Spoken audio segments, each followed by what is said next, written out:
Hello friends, welcome to my YouTube channel माँ Vaishno Devi education academy. Friends, आज हम class 4 में चलते हैं और हम लोग क्लास 4 में पढ़ेंगे गणित शिक्षण। ठीक है, तो गणित शिक्षण की हम लोग आगे बढ़ेंगे उसी आगे टॉपिक में। और आगे का टॉपिक क्या है हमारा? क्लास 4 है ये है गणितीय भाषा। ठीक है, तो गणितीय भाषा तो चल ही रही है, गणितीय भाषा के उद्देश्य हम लोग सीखेंगे आज। ठीक है,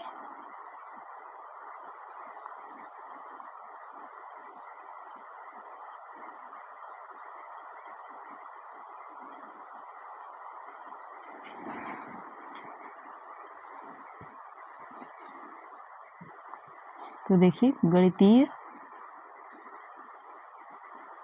क्लास 4 और ये है गणितीय भाषा के उद्देश्य। ठीक है, तो बताइए गणितीय भाषा के क्या उद्देश्य होंगे, क्या होने चाहिए उद्देश्य इसके? तो जो ये गणित है, ठीक है, पहली चीज़ ये कि ये सीखने में कैसी होनी चाहिए? साधारण भाषा हो, यानी कि जब हम गणित पढ़ाएं बच्चों को तो हम उन्हीं की लैंग्वेज का इस्तेमाल करें। ठीक है, तो क्या होगा? गणित सीखने में साधारण भाषा की भूमिका। गणित सीखने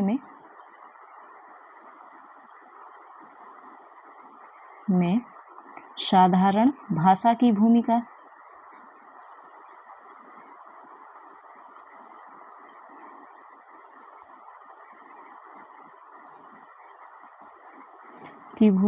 सिखाना।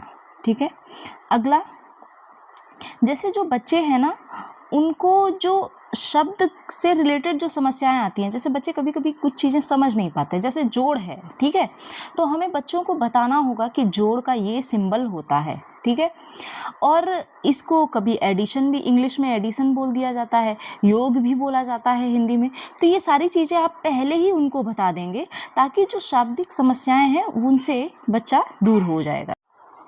हाँ, तो नेक्स्ट पॉइंट क्या हो गया हमारा कि शाब्दिक समस्याओं की कठिनाइयाँ दूर करना। ठीक है, कि कठिनाइयाँ दूर करना। नेक्स्ट क्या होगा? जैसे जो मतलब ऐसी हमें लैंग्वेज अपने हिसाब से सोचनी है या ताकि बच्चे जो हैं वो गणित को बहुत ही आसानी से समझ सकें। ठीक है ना, तो क्या हो सकता है नेक्स्ट पॉइंट कि आप पहले तो शिक्षा की जो नीतियां हैं उनका मूल्यांकन कीजिए। अपने शिक्षा नीतियों का मूल्यांकन कीजिए। नीतियों का मूल्यांकन कीजिए। ठीक है, और इसके बाद फिर छात्रों को जो गणित की भाषा है, छात्रों को गणित की भाषा समझाने के तरीके निकालना। गणित की भाषा समझाने के तरीके निकालना। ठीक है,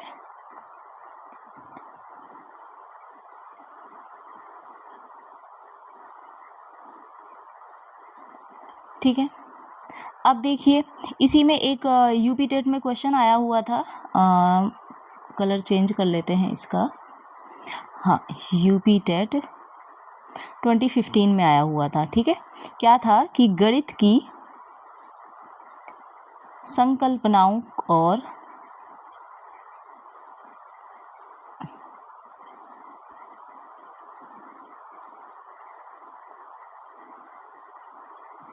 और सिद्धांतों को समझना।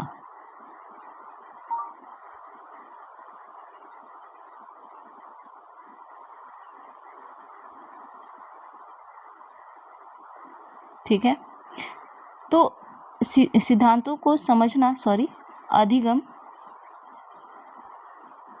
के डैश उद्देश्य की पूर्ति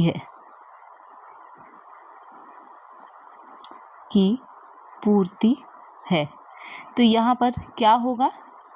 यहाँ पर हो जाएगा अवबोधन। क्या हो जाएगा? बोधन, ठीक है। मतलब गणित समझ में आ रही है बच्चे को, इस चीज का पता लगे, ठीक है। अब देखिए जो गणित की भाषा है इसका उपयोग क्या होगा, ठीक है। तो गणितीय भाषा के उपयोग,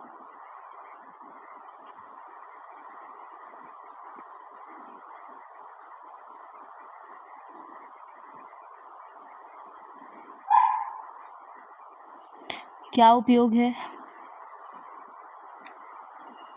देखिए जो गणित की प्रकृति है ना, जो अदर सब्जेक्ट हैं उनसे काफ़ी सॉलिड कह सकते हो, एकदम सुदृढ़ है, ठीक है। जिससे क्या होता है, जो विद्यालयी जो शिक्षा दी जाती है बच्चे को, उसमें उसमें गणित का ज्ञान, उसकी आवश्यकता और उसकी उपयोगिता बढ़ जाती है, ठीक है। तो ये कह सकते हो जो विश्व है ना, अब आप जानते हो कि पूरे वर्ल्ड में जो ज्ञान का अथाह भंडार है ना, और इस भंडार में हर दिन कुछ ना कुछ इंक्रीज होता जा रहा है ना, बढ़ता ही जा रहा है, इंक्रीमेंट हो रहा है ना। इसलिए ये इम्पॉर्टेंट है कि जो ज्ञान की प्राप्ति की जाए। अब देखिए उनका कहते हैं ना कि अगर आपको कोई कार्य करना है तो उससे पहले उसकी योजना बनानी पड़ती है ना, ताकि वो कार्य बहुत ही कम समय में किया जा सके, ठीक है। यदि आप किसी कार्य की प्लानिंग में आधे से अधिक समय लगा देते हो तो कार्य बहुत ही कम समय में पूरा हो जाता है। क्यों? क्योंकि हमने उसकी प्लानिंग कर रखी है कि कैसे इस चीज़ को हमें कंक्लूड करना है ना। फिर देखिए कि यहाँ पर इसके हम लोग उपयोग के बारे में देख लेते हैं। जैसे कोई ज्ञान है, ठीक है, किसी ज्ञान का उचित उपयोग करना व्यक्ति की मानसिक शक्तियों पर निर्भर करता है। भाई कोई ज्ञान है आपके माइंड में, ज्ञान तो सबके पास होता है, पर हम उसका कब और कैसे उपयोग कर रहे हैं ये हमारी जो मानसिक शक्तियां हैं उन पर डिपेंड करता है, ठीक है। इस तरीके से हम ये कह सकते हैं कि जो गणित की अपनी अलग भाषा है ना, जिसमें गणित पद हैं, प्रत्यय है, सिद्धांत हैं, सूत्र और ये जो संकेत वगैरह हैं इनको शामिल किया जाता है। और इसका ज्ञान हमें क्या होना चाहिए, बिल्कुल ज़रूरी है कि हमें होना चाहिए। तो इसका ज्ञान कैसा होता है, निश्चित तथा ठोस आधार पर निर्भर होता है, ठीक है, जिससे उस पर विश्वास किया जा सकता है। अब जैसे हम लोग जो गणित के फॉर्मूले हैं इस समय हमको लर्न हो गए हैं, तो उन पर पहले काफ़ी प्लानिंग चली होगी, फिर उसको कई सारे चीज़ों के साथ बैठाया गया होगा कि हाँ, तब जाकर के उसको अब एक सॉलिड और निश्चित और ठोस आधार प्राप्त हो चुका है, ठीक है। और इसीलिए हम उस पर अब विश्वास कर रहे हैं। तो गणित में जो प्रदत्त अथवा संख्यात्मक सूचनाएं हैं उनके आधार पर संख्यात्मक निष्कर्ष निकाला जाता है, ठीक है। तो चलिए अब इसमें क्या क्या हम लोग सीखते हैं। गणितीय भाषा किसी वस्तु या संकल्पना और उनके नाम में अंतर को व्यक्त करती है। तो गणितीय भाषा क्या करती है,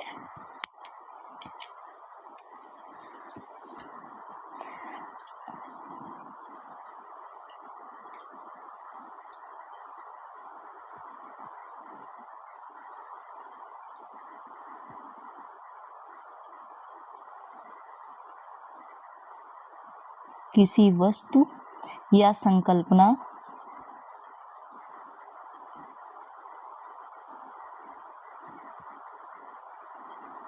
और उसके नाम में अंतर को व्यक्त करती है। जैसे संख्या और संख्यांक। देखिए संख्या और संख्यांक यानी कि संख्या क्या हो गई, लाइक 2 3 4, और संख्यांक क्या है, 2 अलग होगा, 3 होगा, फिर ये 4, ये अंक हो गए, है ना। चलिए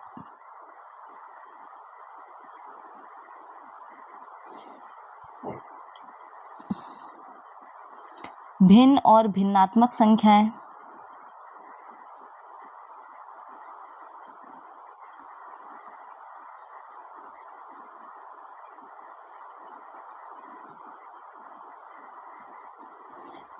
चलिए नेक्स्ट पॉइंट पे चलते हैं। क्या है कि कुछ साधारण भाषा के शब्दों का प्रयोग परिभाषित पदों के रूप में कई बार संदर्भ में किया जाता है, भिन्न भिन्न संदर्भ में किया जाता है ना। लाइक जैसे चर का प्रयोग हम लोग संज्ञा और विशेषण दोनों ही रूप में करते हैं, ठीक है। अब जैसे मूल शब्द है, मूल शब्द जो प्रयोग करते हैं हम लोग समीकरण के भी मूल और वर्गमूल और घनमूल में भी करते हैं। तो देखिए इसको भी इम्पोर्टेंट पॉइंट है, नोट कर लीजिए। कुछ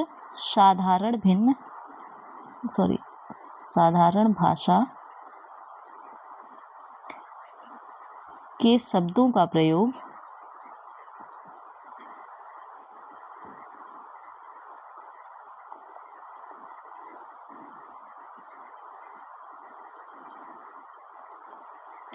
परिभाषित पदों के रूप में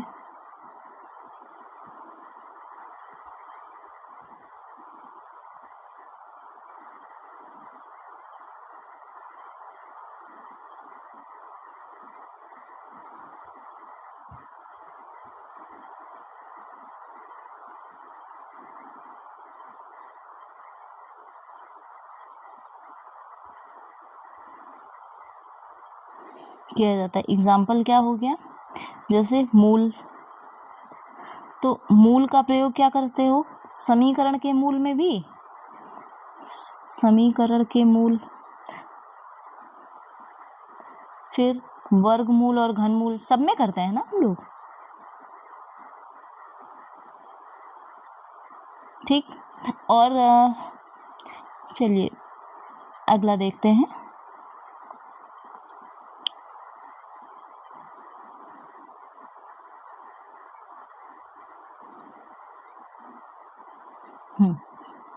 अगला पॉइंट ये है कि जैसे कोई एक विचार है, ठीक है, उसको अनेक प्रकार से नामांकित या व्यक्त कर सकते हैं। लाइक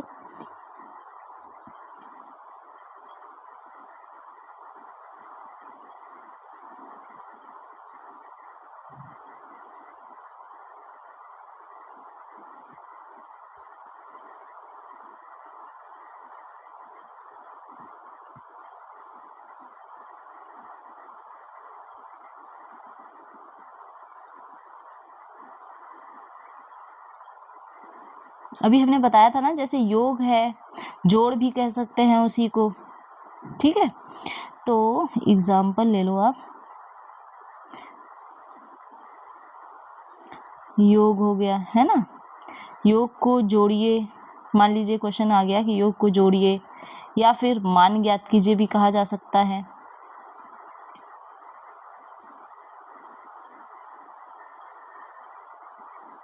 ठीक है, इस टाइप से। चलिए अब ना यहाँ पर एक और है यूनिट्स वाला, है ना। जैसे हम लोग जैसे ग्राम है ना, तो ग्राम के लिए जीएम का प्रयोग करते हैं, पर ये सही नहीं होता है ना। और जैसे सेंटीमीटर है, इन सब के लिए देखिए ये सब चीज़ें यूज़ नहीं करी जाती हैं, ठीक है। ग्राम है तो ग्राम ही लिखिए, किलोग्राम किलोग्राम, हम लोग ग्राम को जीएम से, सेंटीमीटर सीएम, ये सब दिखा देते हैं, ठीक है। तो ये गलत चीज़ें हैं, तो इनका भी आपको ज्ञान होना चाहिए। लाइक इसको देखिए, अब इसको कैसे डिफाइन करेंगे कि संक्षेपण या नामांकन का प्रयोग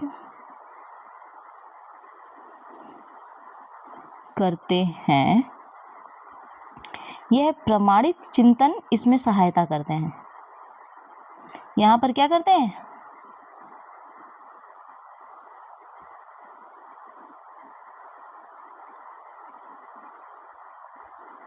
सहायक होते हैं,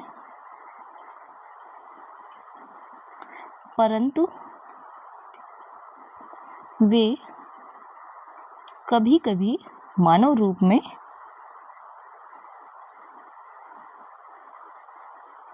नहीं होते हैं।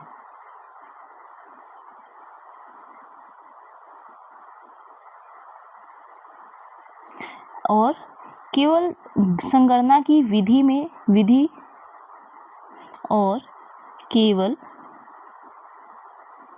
संगणना की विधि में किसी चरण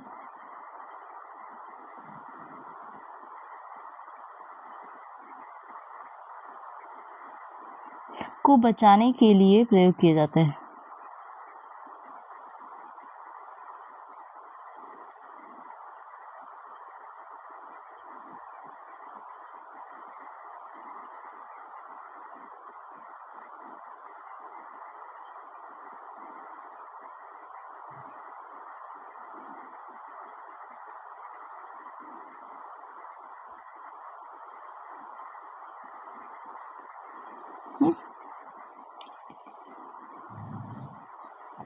एग्जाम्पल क्या हो गया? अब जैसे ग्राम है, ग्राम के लिए हम लोग जो जीएम लिखते हैं ना, ये सही नहीं है। नहीं, ठीक है, CMS कुछ भी लिख देते हैं, ये सब चीज़ें ये गलत होती हैं, ठीक है। अब चलिए, अब हम लोग ना इसके नेक्स्ट चैप्टर पे आते हैं और ये यहाँ से हो जाता है आपका क्लोज।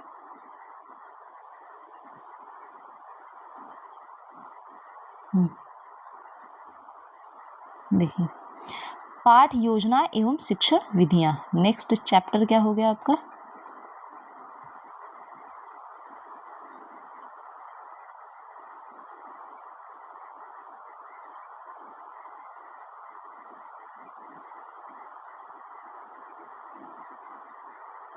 ठीक है, तो चलिए हम लोग इसको स्टार्ट करते हैं। अब पाठ योजना क्या होती है? पाठ योजना क्या है पहले तो ये, और ये हर प्रशिक्षु को पता होनी चाहिए, ठीक है। तो जैसे शिक्षा क्या है? शिक्षा जीवन पर्यंत चलने वाली प्रक्रिया है, जिसमें हम लोग क्या होते हैं, छात्र और शिक्षक दोनों संलग्न रहते हैं ना। और इसी तरीके से पाठ्यक्रम क्या होता है, इन दोनों को जोड़ने वाली साधारण प्रक्रिया हो गई, है ना। तो और जो पाठ्यक्रम है उसको तैयार कौन करता है? पाठ्यक्रम अध्यापकों द्वारा तैयार कर छात्रों तक पहुंचाया जाता है, ठीक है। और यह कार्य कौन करता है? तो अध्यापक ही करता है ना, शिक्षक की भूमिका के अंतर्गत आता है, ठीक है।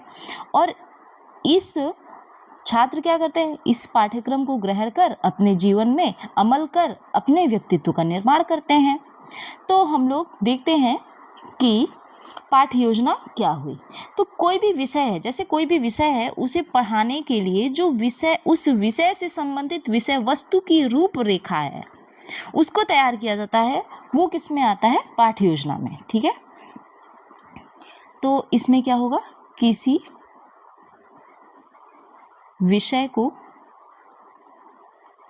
पढ़ाने हेतु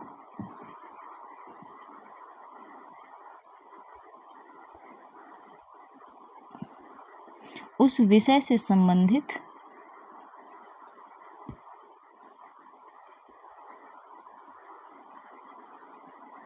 विषय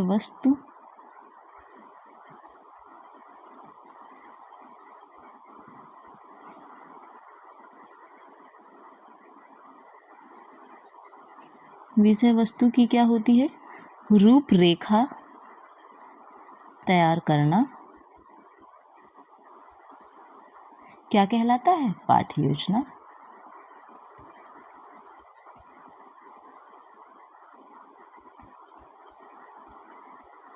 ठीक है।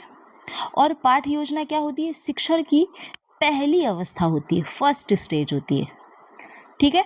जिसके अंतर्गत क्या होता है, शिक्षक अपने शिक्षण की सार्थकता एवं विद्यार्थियों के हितों को ध्यान में रखकर कक्षा में जो पढ़ाई जाने वाली विषय वस्तु होती है उसको छोटी से छोटी यूनिट्स में बांट देता है, ठीक है। और उन जो वो यूनिट्स होती है ना, उनको एक फिक्स्ड टाइम इंटरवल में पढ़ाता है, ठीक है। तो पाठ योजना में पाठ के उद्देश्यों एवं लक्ष्यों और अध्यापक द्वारा प्रयोग की जाने वाली विधियां और प्रविधियां लिखी होती हैं, ठीक है। तो पाठ योजना में क्या क्या शामिल होता है?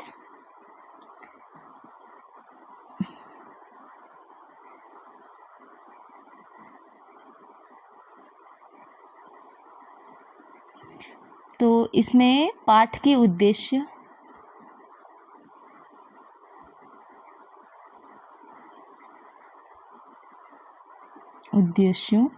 एवं लक्ष्यों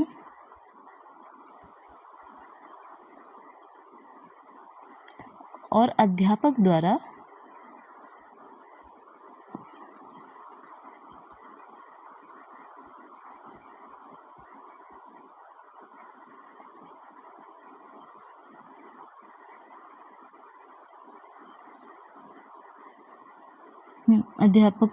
प्रयोग की जाने वाली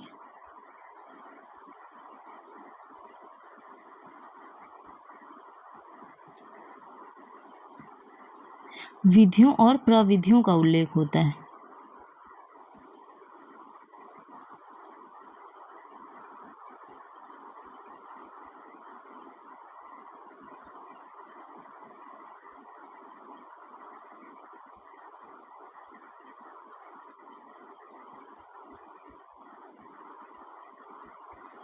ठीक है। हाँ, तो अब देखिए कुछ साइंटिस्ट के अकॉर्डिंग परिभाषाएं हैं। जैसे देखिए एक है गुड्स, इनकी भी इम्पोर्टेंट होती है डेफिनेशन, गुड्स के अनुसार। फिर है वॉशिंग के अनुसार, और बिनिंग ठीक है। चलिए देखिए, तो वॉशिंग क्या कहते हैं कि पाठ योजना उस विवरण का नाम है जिसमें यह स्पष्ट किया जाता है कि किसी पाठ से क्या उपलब्धियां प्राप्त करनी है और उन्हें किन साधनों द्वारा कक्षाओं की क्रियाओं के फलस्वरूप प्राप्त करना है। तो देखिए वॉशिंग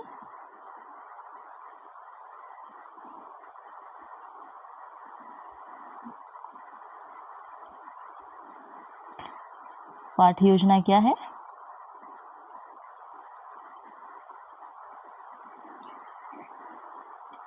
उस विवरण का नाम है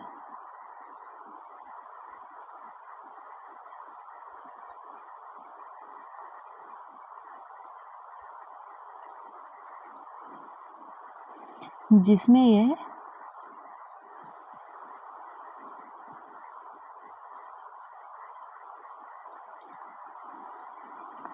किया जाता है कि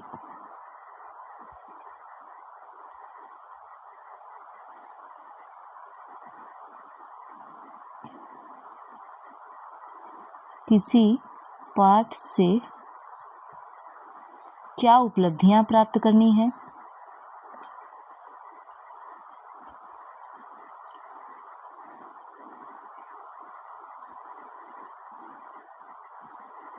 और उन्हें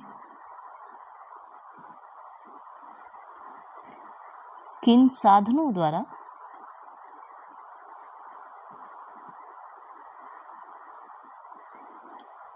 कक्षाओं की क्रियाओं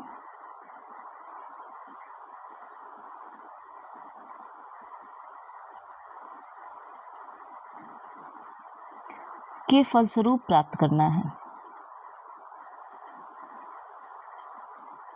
अब देखिए नेक्स्ट कौन है?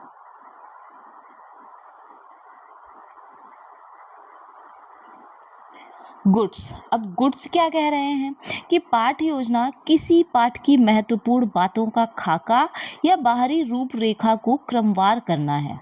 अब गुड्स के अनुसार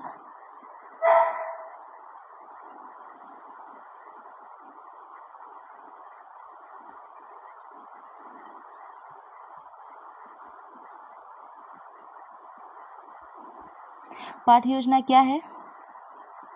अब थोड़ा सा शॉर्ट करते हैं, है ना। पाठ योजना क्या है? तो कोई पाठ है, ठीक है, किसी पाठ की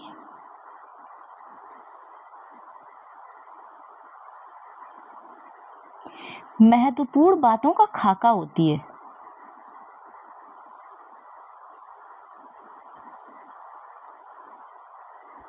खाका या बाहरी रूपरेखा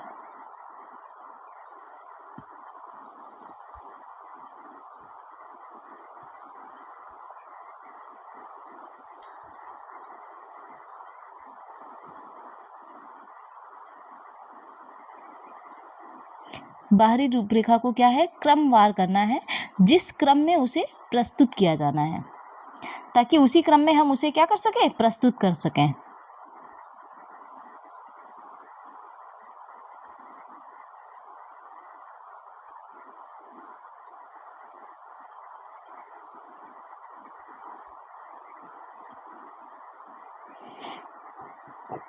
अब देखिए साथ ही साथ ना इसमें पाठ के उद्देश्य भी होते हैं, थोड़ा शॉर्ट चल रहा है, ठीक है।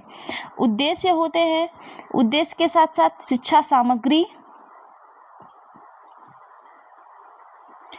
सामग्री हो गई, ठीक है। फिर जो विद्यार्थी द्वारा प्रश्न भी पूछे जाते हैं, ये इंपॉर्टेंट है, विद्यार्थियों द्वारा पूछे गए प्रश्न,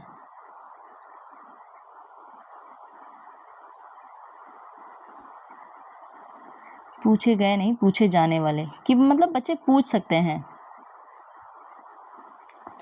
प्रश्न। फिर पाठ की पुनरावृत्ति,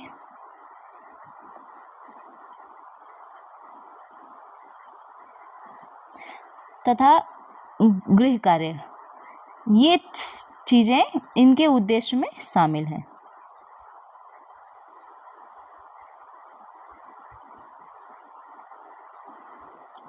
देखा आपने क्या क्या चीज़ें शामिल हैं गुड्स में, तो गुड्स वाली चीज़ें ज़्यादा बड़ी हैं, ठीक है। और बिनिंग वाले में कुछ खास नहीं है, बस उनका कहना है बिनिंग का कि दैनिक पाठ योजना में उद्देश्यों को परिभाषित करना, पाठ्य वस्तु का चयन करना एवं उसको क्रमबद्ध रूप में व्यवस्थित करना, ठीक है, तथा विधियों एवं प्रक्रियाओं का निर्धारण करना सम्मिलित है। बस इतनी चीजें। अब देखिए पाठ योजना की आवश्यकता क्यों पड़ी। चलिए अब आप बताइए हमें कि पाठ योजना की आवश्यकता क्यों पड़ी।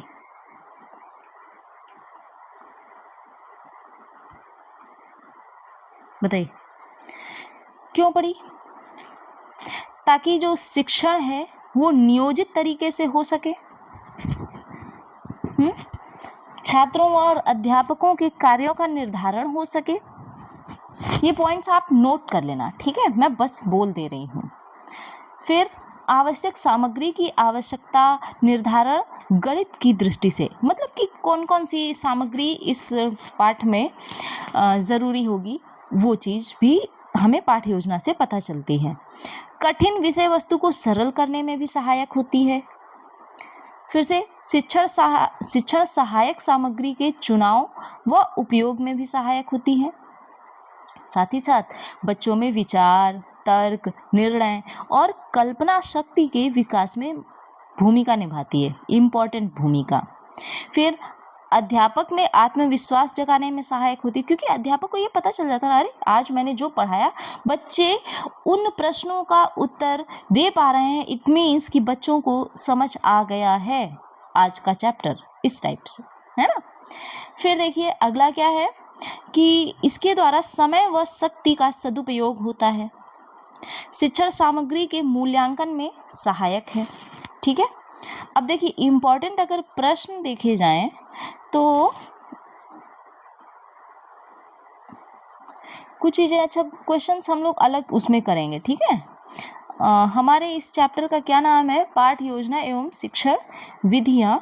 तो पाठ योजना से क्या लाभ हो सकते हैं, अब आप लाभ बता सकते हैं, ठीक है। एक उत्तम शिक्षण विधि का चुनाव हो सकता है इससे, ठीक है, और उस पाठ के सारे उद्देश्य पूरे किए जा सकते हैं, है ना। तो पाठ योजना के जो चरण हैं वो आप देख लो, शिक्षण विधियां हैं, ठीक है।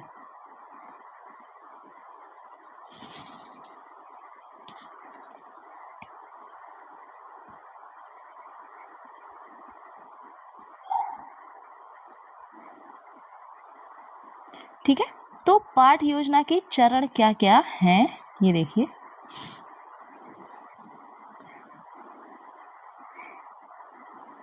पहला तो है कि पाठ योजना तैयार करना, ठीक है। तैयार करने के साथ साथ आप उसका प्रस्तुतिकरण कैसे करोगे, तो देखो पाठ योजना तैयार करना, फिर प्रस्तुतिकरण, उसके बाद सहायक सामग्री,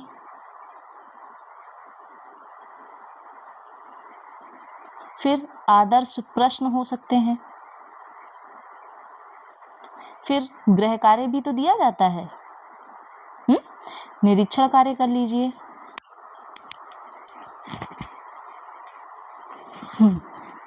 आदर्श प्रश्न के साथ गृह कार्य पहले करेंगे।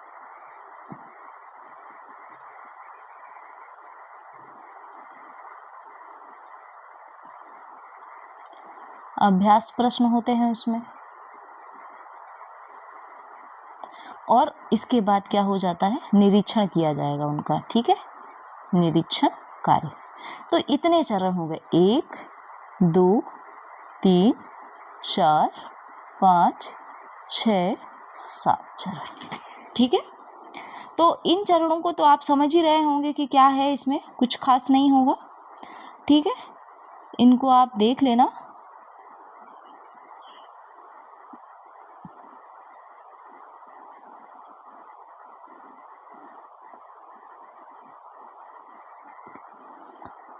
हाँ, तो ये रहे पाठ योजना के चरण, और बाकी चीज़ें अब हम नेक्स्ट चैप्टर में करेंगे, सॉरी नेक्स्ट क्लास में।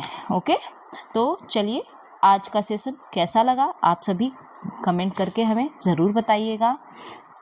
साथ ही साथ वीडियो को लाइक, चैनल को सब्सक्राइब एंड शेयर ज़रूर कर दीजिएगा अपने फ्रेंड्स में। Thank you.